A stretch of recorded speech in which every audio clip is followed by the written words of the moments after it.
Hello. To another episode of Doctor Who Time and Space. 161 to be exact. Wow. It never amazes me because I say that every week. I'm Decool. And I'm Yasmin. And this is a weekly Doctor Who related podcast. Yes, Doctor Who related. Now, we apologise if Decool can't speak too much this episode because, you know, he's not feeling the best of needs. Not feeling the best. Losing my voice a little bit. So I'll be doing the majority of talking. Decool will pop up now and again to talk about opinions and stuff. It's probably not too different than normal, really. Not too different than normal, no. So what do we have on the show this week? We have a look at some of the most... We're going to be looking at episodes you should give a second chance. They're very, very underrated, we think.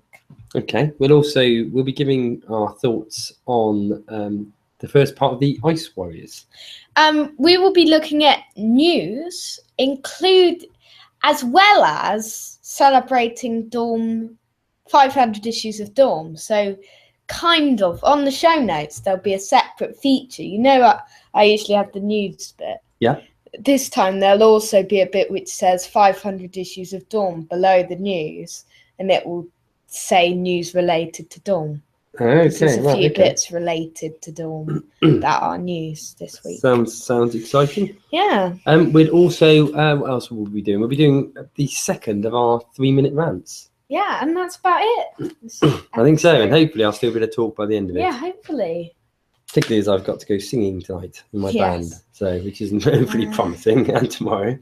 So not too much doing this week. No, that's it, is it? I mean, because without meaning to sound like a wussy whinger, but I have had man flu for most of the week, so I've been going to bed really, really early. So I haven't really had time to watch anything this week at all. I haven't been watching I've just been sleeping. I've not had time to watch anything else than Britain's Got Talent. I'm bored of it now.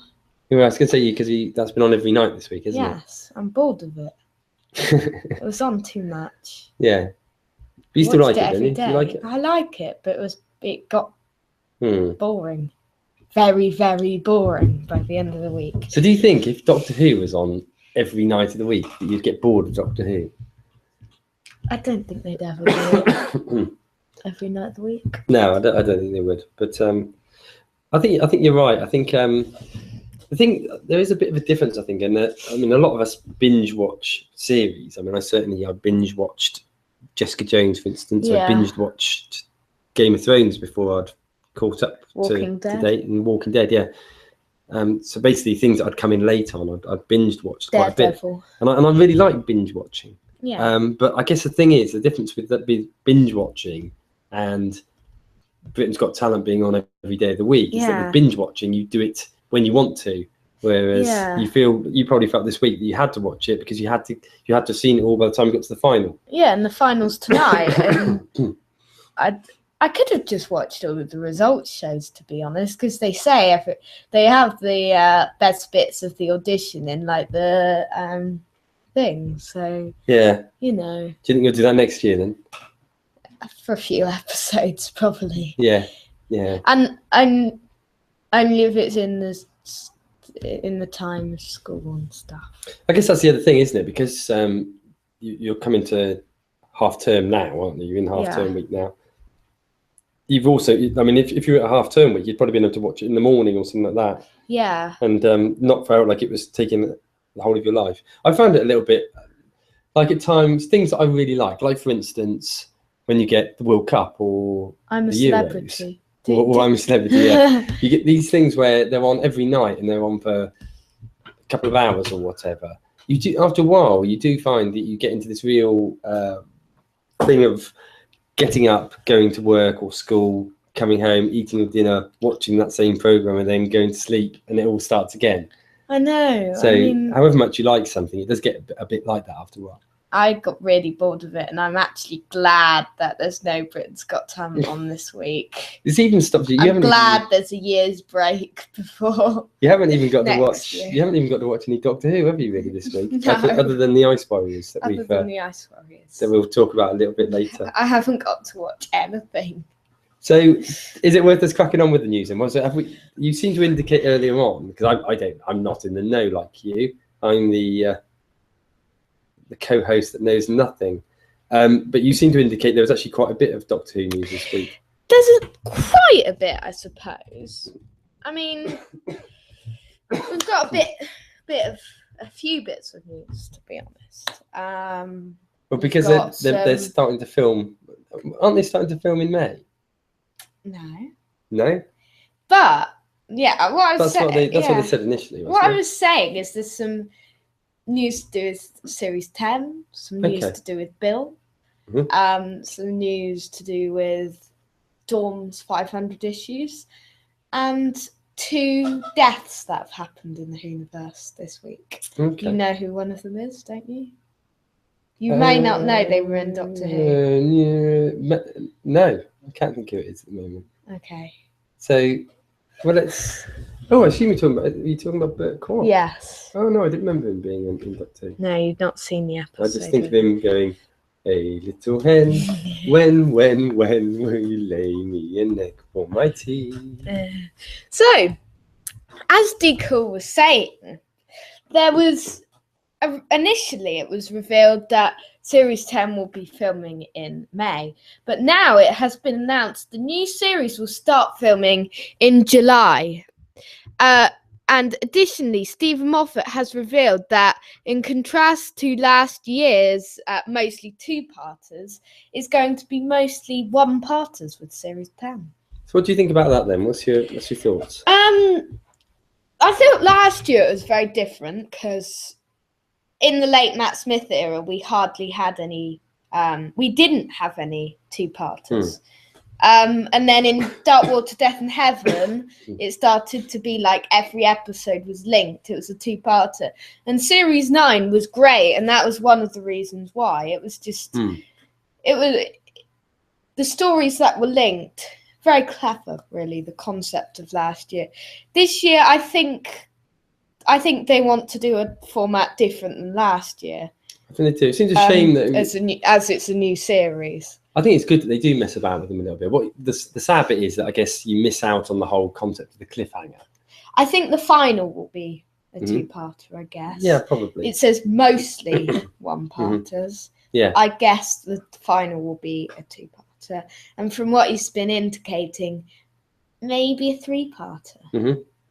I guess if you look at the way that Series 9 was structured, although there were a number of 2-parters in there, some of them were sort of 1-parters in a way, weren't they? They were, like Galen Died and Woman Who Lived. Yeah. Face the Raven. Yeah. You know? Sleep No More was the only real 1-parter. But even when you take the Under the Lake Before the Flood ones, the 2 stories, whilst obviously so closely interlinked, were also quite different, weren't they? They were. So I don't know. What I like about like Heaven Sent, Hell Bent. Yeah, exactly. What I like about the 2-parters in comparison to a 1-parter is that I often find 1-parters seem a little bit rushed. They do. I mean, I don't know. I guess in particular that final series with Matt Smith, I think that we commented on that a number of times, didn't we? It often felt the stories rushed too quicker. It felt like it just needed a little bit more time to really explain all the characters and everything. It did. But you didn't have that so much with the first series with Capaldi. That felt quite well paced, even though it was predominantly 1-part. So I think with Capaldi in it and Stephen Moffat, I think it could work quite well. So it will have some 2-parters, says Stephen Moffat, but it'll be down to 1-parters mostly. He added that he was going to be writing 4, and whatever else he'll have to do, as ever, he's going to just he's getting down to the first episode at the moment. Okay. And he'll probably write the final 3 episodes too. Yeah. Does that mean then that they're starting to film in July and they haven't written anything? I don't know.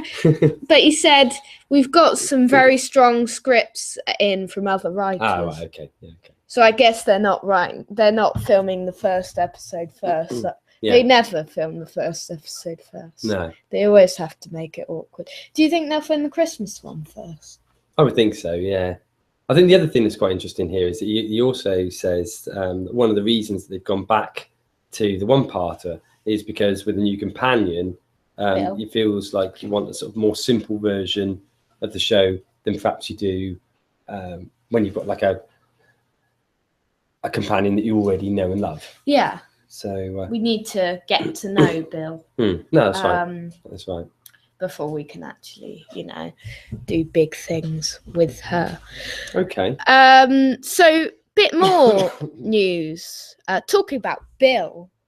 Bit more about what Stephen Moffat said in the latest issue of Dawn.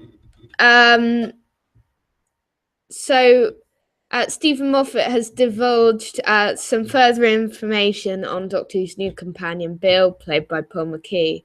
He said he confirmed that Bill is short for Billy unless he changes his mind. Okay. And is once again from the present day. Well, people were saying that they thought she was from the 80s. Yeah, because of her clothes and everything. But some people dress very retro. Yeah. She's from now. I know there are rumours about her being from the 1980s, but she isn't. She's just wearing what young people are wearing now. I know that because Pearl chose her outfit herself. Moffat promised that Bill will be very different to Clara. And he thought that it's time for someone who's a bit more gobbier and funnier. And the note they're giving Series 10 writers is, Bill is someone who asks the questions that nobody has asked for 53 years. If you have a TARDIS that's bigger on the inside, why don't you just... There probably is a bit of Donna Noble vibe. No, that's my fear. That's my fear. Fans will have to wait to see Bill in action, though. We'll introduce her in the first episode of 2017. Mm-hmm. And she'll run throughout that series. She will not appear in the 2016 Christmas special because that would blow the series launch. So there'll be somebody else, a different guest companion. This Christmas, like how River Song played the companion in last year's special, Captain Jack! I think that's quite a high possibility, actually. Yeah, and there's lots of rumours going around about that. Yeah. How we first encounter her and how we first encounter the Doctor next year is very unusual for us. Mm-hmm. I wonder what that means. What do you think about these two articles? I mean, they tell us a bit more about Series 11. I think 10. They're quite exciting, I think, actually. I mean, there's some interesting bits of information on there. I'm interested about what could make it unusual in the way that we meet her. Him. Isn't it? Doesn't it say that it's unusual about the way? And how we first, but how they first come into it, both of them. Okay. So maybe it's going to be like Mel, where we don't know how they first meet. No, I think they'll make it clear. I think they'll make it clear. I mean, perhaps it'd be something like, perhaps Bill has to actually rescue the Doctor, or something like that, in some situation. That would be interesting. Just a thought. So, anything else to Amateur. comment on that particular item, or are we on to other sections of news? We are on to another section of news next, and it's a bit of Torchwood news. So, have you been following We've been following over the last, little while. How long? I don't know. But over the last few months, we've been talking about the Torchwood audio dramas. Okay. And now we've got a new Torchwood audio drama that has come out called Torchwood Outbreak. Now, this is a very special one because this is going to unite the team again. Okay. Right. John Barrowman, Gareth David Lloyd, and Eve Miles will appear together for the first time in the audio series, because from the Did you remember that the previous ones were all separate characters on their own, or they've never actually been together in the audios? Yeah. Okay. So, a city under siege, a virus on the loose, and Torchwood is ready. John Barrowman, Gareth David Lloyd, and Eve Miles assemble a full cast audio box set released in November 2016 from Big Finish. Based on the Doctor Who spin-off series created by Russell T Davies, Torchwood Outbreak is a 3-part mini-series which sees Cardiff come under attack from a deadly virus.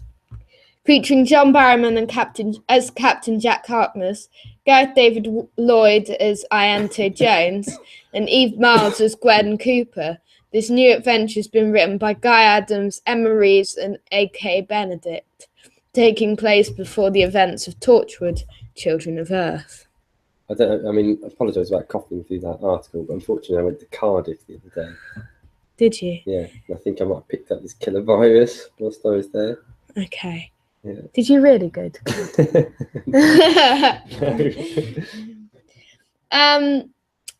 Torchwood Outbreak will be released from Big Finish in November 2016. It will be available from other retailers on January 31st, 2017.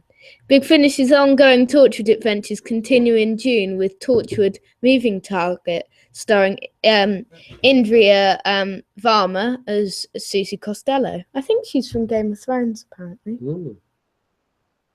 I don't recognise the name. Sorry, what was the name? Where is it?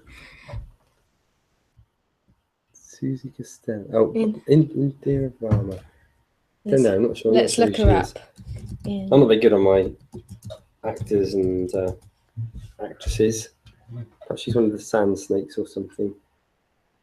Who could she be? Her.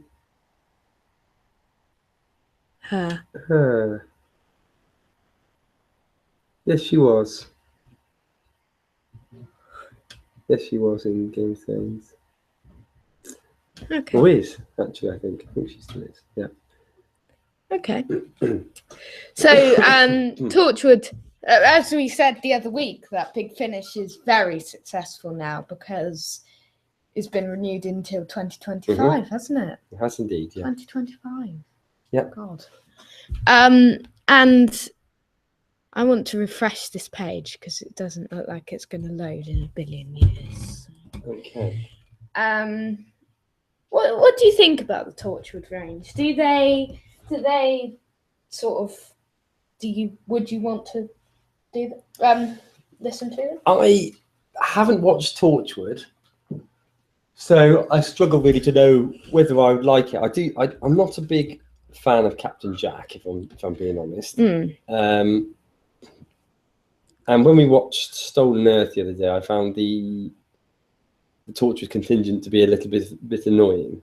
Yeah. So I don't know. I'm not really sure whether it interests me, but I would like to watch some. I'm waiting for you when you're a little bit older and we can sit and watch them together. Really. Okay. What do you think? I think they sound good. Yeah. But as you say, I'm looking forward to when we watch them sometime. Yeah. Yeah. Excellent. Okay, so the Doctor Who Experience in Cardiff have announced themes and events that will take place over the course of this weekend, which is today until next Saturday. So the things that are there are the costume worn by new psychic Bill, as played by Paul McKee, in the special introduction broadcast in April, will be on display for a limited time. The TARDIS Memorial for Clara, created by Rigsy, seen in the closing moments of Face the Raven, will also be on display. The original Davros prop from his premiere story, Genesis of the Daleks, has been restored and is presented with details from visual and model effects designer Mike Tucker, who undertook the restoration. Millennium FX will be on hand to part transform visitors into Zygons. That sounds brilliant. I wonder what that actually means. Visitors are encouraged to cosplay as their favourite companion in order to celebrate the exhibition's Companion Week, and shared through social media via Doctor Who Experience and hashtag be the companion. But see, I really like that idea as well. But I think the only problem is it's probably a little bit easier for a lady than it is for a guy, isn't it? You're just going to have you'll have all these sort of variety of women companions walking around, and then you'll have about 101 men just wearing kilts. maybe the odd brigadier. But we're a little bit short on male companions, aren't we? Maybe a few Rorys and maybe one Mickey. You could. I mean, it's not very, not particularly easy to do, is it? I mean, if you think about strong male companions, even people like Harry, whilst they were really good, isn't particularly very easy to dress up as. No. So I think you're just going to have lots and lots of Jamies. I guess you might have a few Captain Jacks and people like that. Captain Jacks, I think. Yeah. I think there may be I'd go as Sarah Jane, I think. Put on a wig, you know. Yeah, you could do it. I think I'd be probably Brigadier would be the best one, actually, wouldn't it? Joking aside, yeah, I think I'd wear a kilt. So it looks like the website's frozen again. No, when do you wanted to use it? Come on. Well, what's this thinking about that? I think it's quite nice that the Doctor Who experience is trying something a little bit different, isn't it? It is. And that they're actually varying it, because it encourages people to come back again as well, doesn't it? It does. And, you know, they've opened a load of exhibits over the time. Yeah. Quite a few. But, so, sorry. What were you saying? So I was going to say, as I was saying that the screen was refreshing. So do we have any other news this week? Yeah, so a bit of sad news that 2 people have died in the whoniverse this week, which I need to find out where they are. The first person is Bert Kwok. I know about him, so I'm going to skip towards the next person so I can read that article in case it freezes. So, but Bert Kwok, so what was Bert Kwok in? What story was he in? He was in Four to Doomsday. Which one's that? It's a Peter Davidson one. Okay. And he was also in an audio. Was he? Oh, right. Okay. So, playing the same character or something different? No, different character. Okay. But another Chinese character. Yeah. I mean, I guess Bert Kwok's probably. What's he famous for? Things like the Pink Panther films and stuff like that. I earlier on was singing a little bit of Harry Hill. That's where I remember him from mainly. Yeah. I remember him from that. And he was brilliant. I don't remember him from Doctor Who. No. I cannot remember him in Doctor Who. I knew he was in it, but have you seen that episode though? You have seen it? Yeah. Yeah. But I forgot that he was in it. Also, Alec Wheel has died, who was a former cameraman, senior cameraman, for at least 159 episodes of Doctor Who, from Destiny of the Daleks right through to Greatest Show in the Galaxy. At which point you thought this program's now pants. Yeah, so I'll leave. So 2 deaths this week in the That's very sad, isn't it? So R.I.P. you guys. Yeah. R.I.P. So do we have any further news? It's quite a big news week this week. It is quite a big news week, to be honest. So as I said earlier, there's also another section of the news, which is News Extra. News Extra. Where we're going to be looking at Dawn, 500 issues. So, right in 1979, it was when Dawn was first created. And Dawn stands for Doctor Who magazine. And now, on Thursday, it stop coughing over my good exaggerating things. On Thursday, it celebrated its 500th issue. And okay, there you go. 500th issue, and now we're going to talk about it on the show. So it's a bumper issue. 2 116-page magazines have come out this week. So the highlights, there's a message for Doctor Who fans, as Paul McKee has oh no, I've refreshed it. Paul McKee has talked has sent a letter to Dawn fans. Fourth Doctor Tom Baker recalls the launch of Dawn nearly 37 years ago, in the first part of his self-proclaimed last ever interview. Last ever interview. That's sad, isn't it? To Dawn, I assume, not the last ever interview to anyone. Yeah, probably. Hopefully. Also, Peter Capaldi takes part in an exclusive photo shoot recreating the cover for the very first issue, and explains how Doctor Who magazine helped to inform his portrayal of the Doctor.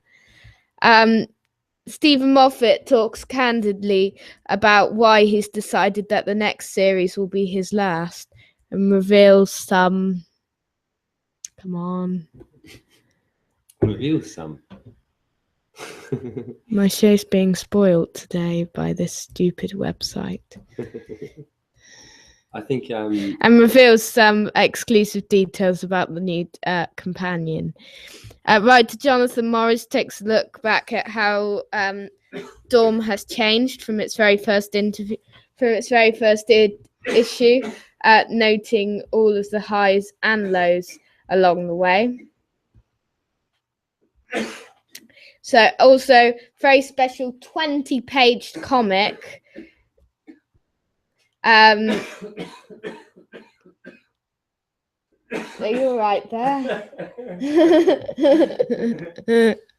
I can't concentrate.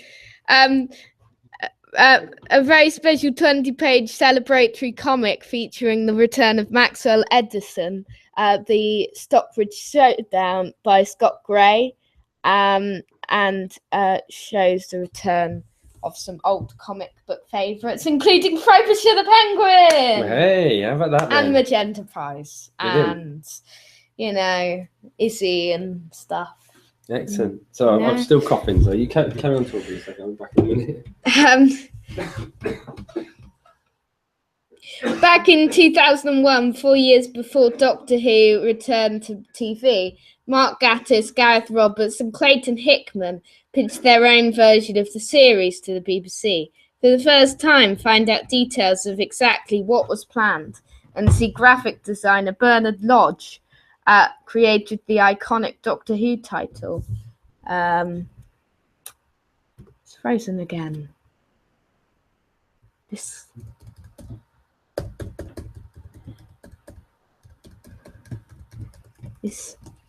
frozen again. I can't.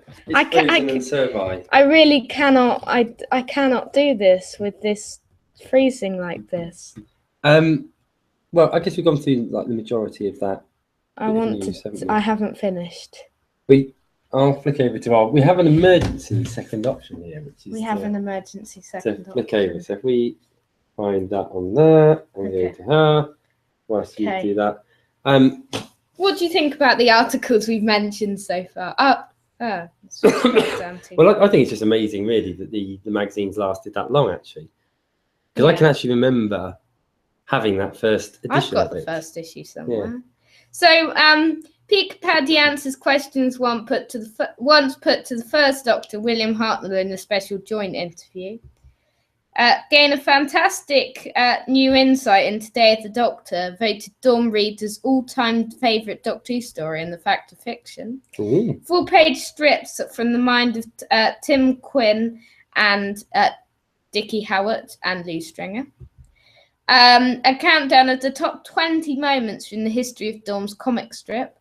Behind the scenes of Doctor Who mobile game Legacy, now featuring Dawn characters Absalom Dark, Shade, and Frobisher. Frobisher's on Legacy. Hey.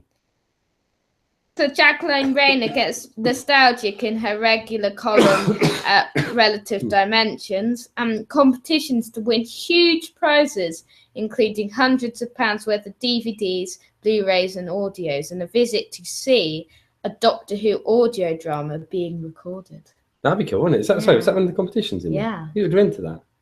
Yeah. Yeah, we should enter that. We'll have a look later. It's either Peter Davidson, a Colin Baker, a Sylvester McCoy, or Paul McGann. That'd be brilliant, wouldn't it? That'd be really, really good to do that. Yeah. So. Excellent. Also, Dawn won a special world record, Guinness Book of Record, which was the longest running magazine based on the television series, a record it has held since 2010.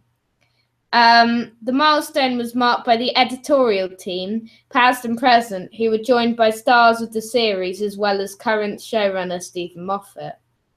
The magazine began life as Doctor Who Weekly in October 1979, before becoming a monthly publication the following year. Contributors have included Doctor Who's head writers, Stephen Moffat and Russell T Davies, and the title has interviewed every Doctor and a companion to appear in this TV series over the years. Amazing. Yeah.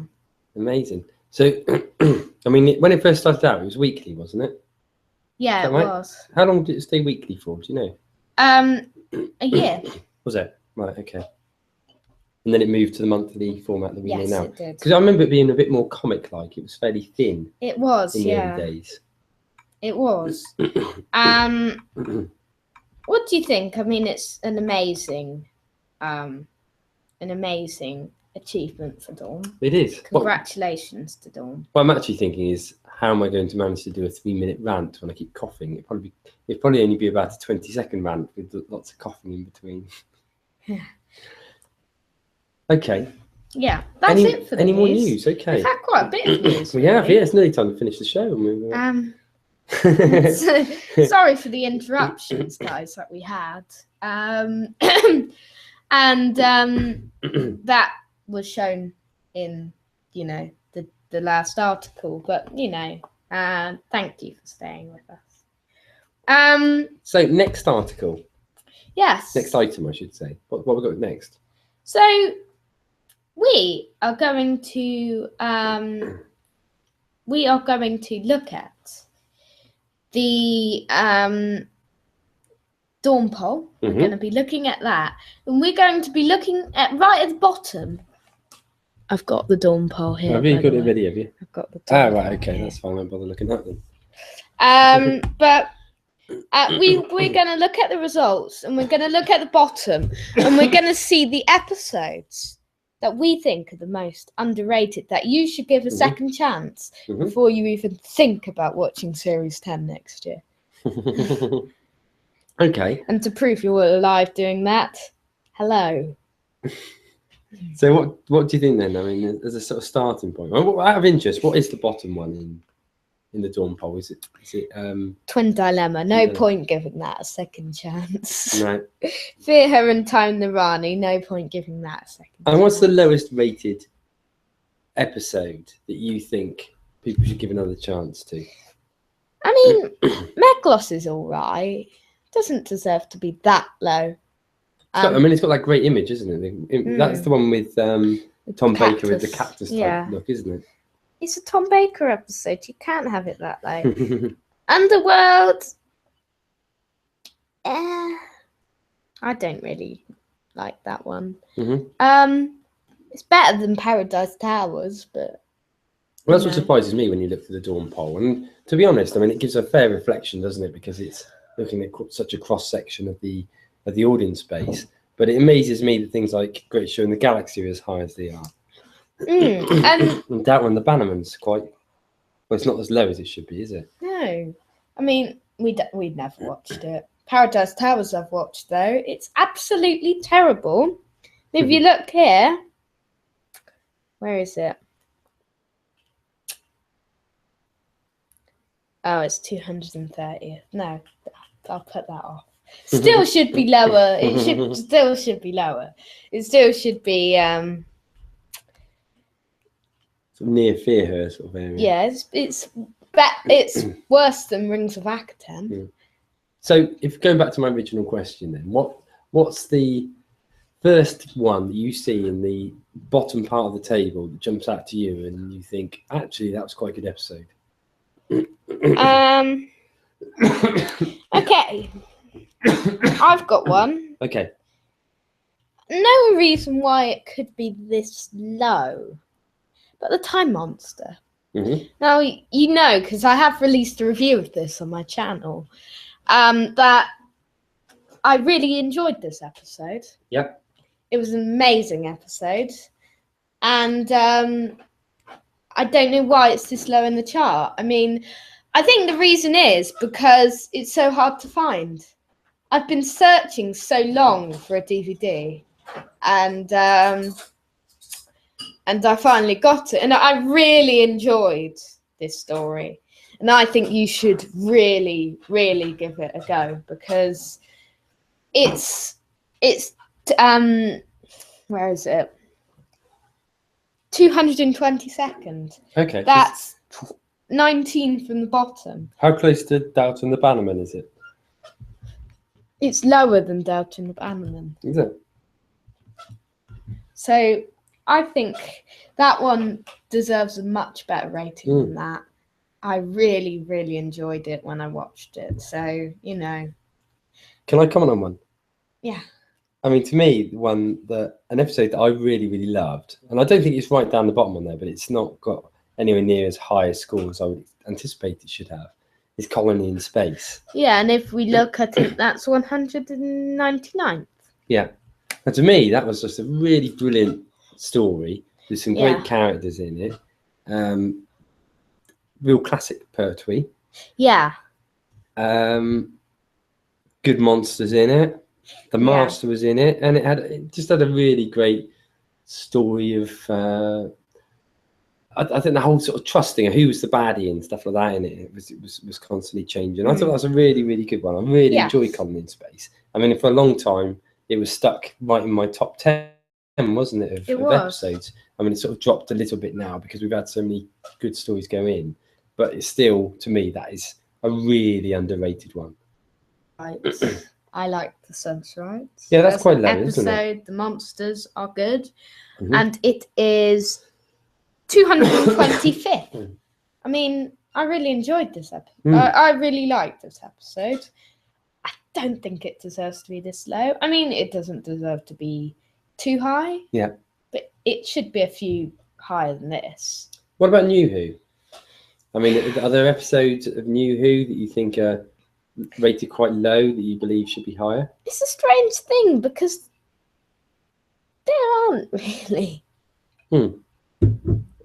No, I think actually when you look down the list, the episodes of New Who that are rated quite low tend to be the ones that you think are the worst episodes, aren't they? They do. Generally. I tell you what, Night is quite Terrors. low. I don't know about Night Terrors. Oh, yeah. I'll tell you the one I do think, though, is the one with the gangers in it. Oh, yeah, that's 185th. So it's quite low down. It is. To me, that was a really, really good story. It was a really good one. Again, it's sort of like the whole concept of the ganger, you know. You've only watched it once. I have only watched it once. It may be pants when I watch it again. I don't know. But it's the first time around, I thought it was a really, really good story. Yeah. So that's one that immediately jumps out to me that I would recommend people watch again, including myself. Edge of Destruction. I love Edge of Destruction. 183rd. Yeah. So it's very original. Which Doctor's that? First Doctor. Okay. The only characters in it, it's a two-parter. The only characters in it are the Doctor, Susan, Barbara and Ian. They're in the TARDIS for the whole episode. And there's no monster. It's very different. They all turn against each other. It's a really good idea. So it could actually... Very simple, but a very good episode. I think one thing I would say with all the things like the Dawn polls, whilst I made the point that it gives a good cross-section, I think you've also got to remember that a lot of viewers will have got into Doctor Who with the New Who stuff. So I think to me the New Who stuff always tends to be perhaps slightly higher in the overall ratings than it should be. Maybe. I think an all right episode of New Who would do better than an all right episode of Classic Who. Yeah. Death of the Daleks, I think, should be slightly higher, maybe. 148th. Yeah. I quite liked the Daleks. I'd been wanting to watch it for a while. I mean, if we look at the Romans, I don't think the Romans was a particularly good episode. Neither was Wedding for a Song. Right, okay. And I don't see why it's Death to the Daleks is lower than this one. Yeah, no, indeed. Oh, by the way, be careful with spoilers. Yes, we'll do, yeah. Any other episodes? I mean, let's look through. I mean, you mentioned the Night Terrors one the other day, and I mean that's I don't know. Is that I don't really know whether that's rated lower than it should, because I mean it's got a lot of flaws in it. It has the end. When I thought about it again, when you said, I sort of started to disagree as well. Yeah. Where's Arc of Infinity? Because there's a picture for Arc of Infinity. I quite like Arc of Infinity. Monster Peladon. I don't know why everyone seems to hate it so much. See, I don't think I've seen that one, have I? The other Peladon one. I don't know why everyone hates it so much. Yeah? I mean, the Curse of Peladon, I think it's brilliant. It is, but this one, I really enjoyed it when I watched it. I probably need to watch it again, but I don't know why it's so low. Yeah. I don't just get happens, it. Doesn't it? In the end, it's just a thing of opinion, I guess, isn't it? Yeah, I suppose so. And, well, viewers, if that look back at the Dawn poll, you can find it at a website called The Results. Just type in Dawn Survey 2014 or something, and click on one of the things, and then leave in the comments a episode, or more than one episode that you think is underrated. Yeah, that's a really good idea, actually. I was going to suggest that myself, actually. Yeah. Comments. It'd be really interesting to see what other people do think, wouldn't it? Yeah, so there we are. I suppose, though, most people wouldn't listen to this far into the podcast. I don't know. Sometimes, but maybe not. Yeah. We've got great voices. No. They might have been put off by my coughing and spluttering, maybe. But perhaps we'll do a tweet later on. Perhaps we should tweet for people to tell us what their underrated episodes are. Yes. And then we can report back on that in the next week's, if we get any responses. Excellent. So, anything else to comment on this particular section of the show? No, there isn't, I don't think. Should we move on to our review? Okay, so we pressed the randomizer last week and we got very excited because it plucked out for us to watch randomly The Ice Warriors, which is a Second Doctor episode. And we've not had too much come out for the Second Doctor. No, we've only had two before this, yeah, which were The Moon Base and Enemy of the World. Yeah. So The Ice Warriors, I hadn't seen it before. It's written by Brian Hales and it's based in the distant future. And basically you've got the team that are managing this base are struggling to control an ionizer they're using to slow down the progress of glaciers that are rolling over Britain. And basically what they're trying to do is avert what they see potentially could be a new ice age. But they're getting to the stage where they know that very soon they're going to have to abandon the base. So the tensions start to really pick up a little bit. You've got one of the scientists, Penley, defects from the team, and the remaining scientists are meanwhile out trying to find archaeological finds and things. And whilst they're doing that, they discover this armored man within the block of ice. But they assume it's some sort of old warrior, but as you find out as time goes on, it's actually not that at all, but it's actually dun, as the name would suggest, the ice warrior. So excuse me. Okay. Meanwhile, the TARDIS arrives, Yes. and it's in this particular episode, we've got supporting the second Doctor, we've got Jamie and Victoria. And the Doctor's trying to help them with their ionizer, because he's obviously a bit nifty with the gadgets and things. And one of the things that they do is they start trying to actually mount the ice around the man. Now, whilst that's actually happening, that the Doctor discovers that this frozen guy isn't something from the past, but is actually something where he doesn't know what it is at that point, but he knows it's something futuristic because it's got an electronic helmet. So he goes belting off to go and sort of warn everybody, and not realizing that actually the ice is melting really, really fast. Ice Warrior pops out, grabs Victoria, and disappears off with her. And does that give you enough of a teaser for the first part? So I mean, we'll sum up the story a little bit more next week when we talk about the whole 6 parts, because we've only watched 3 parts so far. We've only watched 3 parts, so we're going to give a little sum up of the first 3 parts. So, worth mentioning. Yeah. As you say, we've watched 3 parts. Yes, we have. 2 parts of that, i.e. episodes 2 and 3, yes, are missing. And therefore what we've seen is an animated version. Well, first of all, what do you make of the animated versions? Do you like them? I like animated ones. As you may know, guys, that when I did my review of Underwater Menace, I found it very, very hard to concentrate when I was watching it because of episodes 2 and 4, I think it was. 1 and 4 were animated, and they weren't animated. Oh no, not animated. They were stills. Stills, yeah. And I really got annoyed with that. When it's the second best thing, though, animated episodes to the normal episodes. Yeah, I mean, really great. How they've managed to.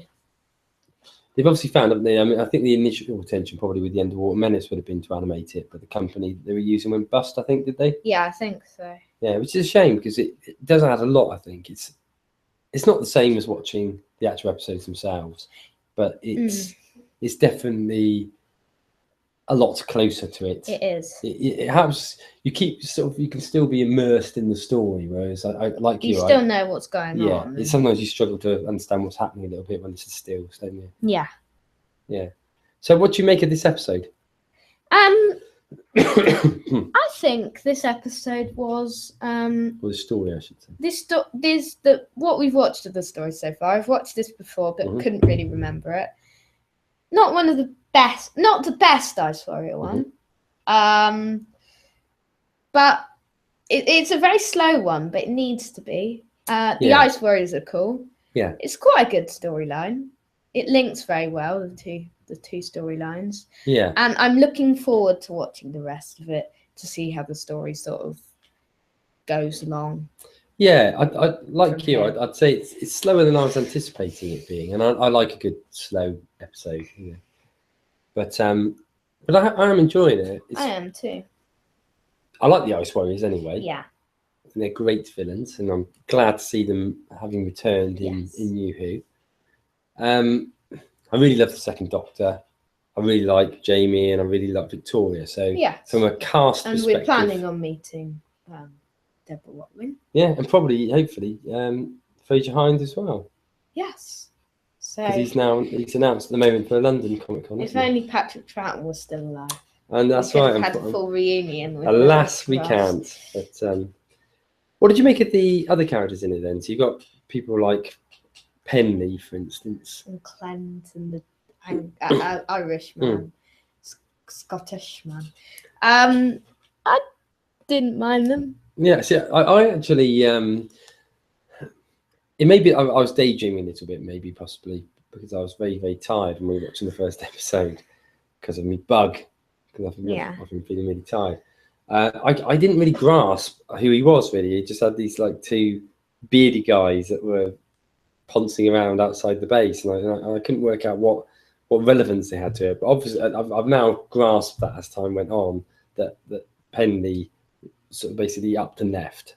They did mention that in like the first part. I think they probably did, but I probably just didn't catch it because I was really tired. Okay. But just for everything. yeah, it is. Yeah, but I like it. I think it's good. It's good to see the Ice Warriors. Yes, it is. And they look very cool. Yeah. And as you were saying, Patrick Troughton, Deborah Watling, Fraser Hines, perfect team of companions. Yeah. And they're quite good in this. It's not as good a story as I was expecting it to be. No. But potentially that could change as it goes on. Maybe the last 3 parts are going to be better. My reasoning for thinking it was going to be better than it is because of the fact that the Ice Warriors are recurring creatures, and therefore I assumed it was going to be like a really great story because there must have been some reason why people wanted them back. Yeah. Well, Seeds of Death is a really good one from what I remember. Yeah. But this one I'd wanted to watch again because I've only watched it once before. Yeah. And I'd forgotten about it. I think it was the end of 2014 when I watched this one. So. I mean, don't get me wrong, it's enjoyable. Yes, it is. It's enjoyable, but it's not. It's not one that I'd be saying is one of the best Second Doctor episodes I've seen. Not as good as like Enemy of the World. And stuff. No, indeed. What about the Moon Base? How does it compare to the Moon Base? See, the Moon Base, I don't think was as good as I expected it to be either. I'd probably put it about the same place as the Moon Base, actually. Okay. Yeah. Yeah, there we are. But we'll see. I mean, we're only 3 episodes in. We're only 3 episodes in. We may have a pleasant surprise. As I said, I am enjoying it. I'm really enjoying watching it. It's just not quite as good as I was expecting it to be. It's like if you were to, how can I phrase this? If you went into a shop and they didn't have actual Mars bars, they had the cheap equivalent of it. And like own brand. The own brand Mars bar. You'd probably be a little bit disappointed, but actually it would still be tasty. Yeah. So it's a little bit like that. It is. Yeah. It is. So anything else to come on? A bit of a strange comparison. Yeah. I don't think there is because we don't do scores on the first week. Okay. When we have a 6-parter or something. Okay, well that brings us then on to our final part of the show, which is going to be the 3-minute rant. So I need to find. I've got a timer ready. You've got a timer ready? Yeah, that's good. It is. Is this one good enough? Yeah, that'd be fine. Yeah. So, do you want to explain what the 3-minute rant is? So, I give Decall here a topic, and Decall gives me here a topic, and we have to debate about it for 3 minutes. Probably mine would be full of coughs and splutters, but we should do our best. He should go first. It's probably my turn to go first, isn't it, this time? Yes, it is. So, what's the topic that you're setting me? So, I am going to set to you... Please be kind. It's quite an easy one. Okay. A brief history about the Master. It's quite an easy one, isn't it? It's quite an easy one for you, Mr. Know-it-all. It's the Master. Okay, I'll run through it. So, 3, 2, 1, go. Okay, so we learn at a later stage that the Master and the Doctor go back a long way. In fact, we believe it even goes back to them being sort of like school friends or certainly friends from a young age. But from a Doctor Who series perspective, that's not something we find out straight away. So certainly there's no mention of the Master for either William Hartnell or Patrick Troughton's eras. When we first come to meet the Master is in Terror of the Autons, which is a John Pertwee episode. Yes. I think possibly John Pertwee's second series. I think it is. So wait, Terror of the Autons is second series, yeah. And once we meet him, we can't get rid of him because he's there all the time. So basically, this is the era where the Third Doctor is actually stranded on Earth. Whatever adventures the Third Doctor has, there's usually tends to be some sort of involvement of the Master, and therefore similar to what we get with Doctor. If something happens to the Master, he will regenerate. And we find out he sort of regenerates a number of times, really. So we lose the first Roger Delgado due to his sad death, actually. We lose that particular view of him. And I think then the next one that we actually meet is when the Fourth Doctor meets him after the Leela run, when he meets a sort of mangled up version of the Master. From there, we transform into the trying to think what his name is, Anthony Ainsley. Anthony Ainley. I always say that, don't I? Anthony Ainley, who is the master for quite a long period, actually. I think for pretty much for the rest of classic Who. So we meet him throughout that period of time. So you will meet the 5th Doctor, you'll meet the 6th Doctor, you'll meet the 7th Doctor. We then come up with him, the 8th Doctor, actually, when after the gap of Doctor Who's for a period of time, the first villain that we meet with the 8th Doctor is also the Master. And it doesn't take too long into the New Who set of series where we meet him again. So we don't meet him during the Christopher Eccleston era, but he pops back up in the David Tennant era. And actually, he seems to have gone a bit more mad in that period of time. We then also get a period where he then turns into a woman, Missy. And because you're asking me about the Master, I'm not going to talk about Missy. Okay. And because I think I've done my 3 minutes. You have. I just stopped it a bit before by accident. Yeah. Okay. So it's a rant. It's and I managed to do it without coughing as well. Thank you. That was a good rant. You did do a tiny weeny bit of coughing, but not too much. Not too much. Not much to really throw my tally. So over to you for your 3 minute rant. Okay. Please don't do something too hard. What like I'm going to. Yeah, 3 minute about America. Now I'm going to ask you, and this is a proper rant. This is why there shouldn't be a female Doctor. Ooh. Okay. Okay. Ready to go? 3, 2, 1, go. So over the years, we've had male doctors. We've had William Hartnell and Patrick Troughton and John Pertwee and Tom Baker. It would bore you if I went through the whole of those people, because then that would take up the whole 3 minutes. But the thing is, there's been rumours that there would be a female Doctor for quite a while. I mean, when Peter Capaldi was the Doctor, there were rumours that Miranda Hart was going to be the Doctor, and you should have seen my reaction to that.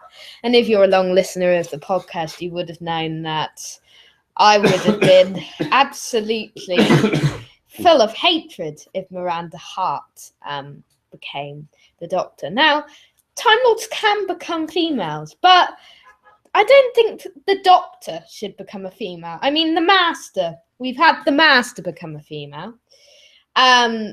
With Missy, played by Michelle Gomez, as Decor said earlier. And, you know, bit of eye candy for the men, the older men anyway. And should there be a bit of eye candy for the men with the Doctor? No, because, I mean, you've got Romana and stuff. The Doctor is just, he should be a man. He feels like he should be a man. You can't call him a she, because then you're calling him an it. And, you know, but I really don't see, I think it will happen someday. Like, I think, but as we talked about before, I think there will be a Black Doctor beforehand. But I really think that that there shouldn't be. We can have, I mean, if Omega comes into it again, imagine if Omega became a woman. That wouldn't work. Or Rassilon, you can't imagine Rassilon being a woman.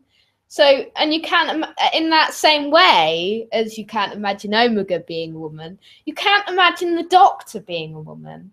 It's just ridiculous. I mean, all of these years, I mean, when Tom Baker left, he said the next Doctor may be a woman. Stupid Tom Baker. I love Tom Baker, but, you know. And I just think that it would just get too ridiculous, and then they'd find it hard to carry on in Doctor Who. I think it would ruin Doctor Who for me and quite a few Doctor Who fans. And that is why there shouldn't be a female Doctor. Stop. 3 minutes. Well done. I actually think, and I think we've made this point before on this podcast, the whole idea of having a female protagonist is fine. Yeah, like I said in that rant about female Omega. But what you'd want is you want it to be a spin-off. Yes. You know, a female time, but you know, sort of like the Viva Song Adventures, and it'd be fine if you want to watch it. But like you, I think I don't know why I can't.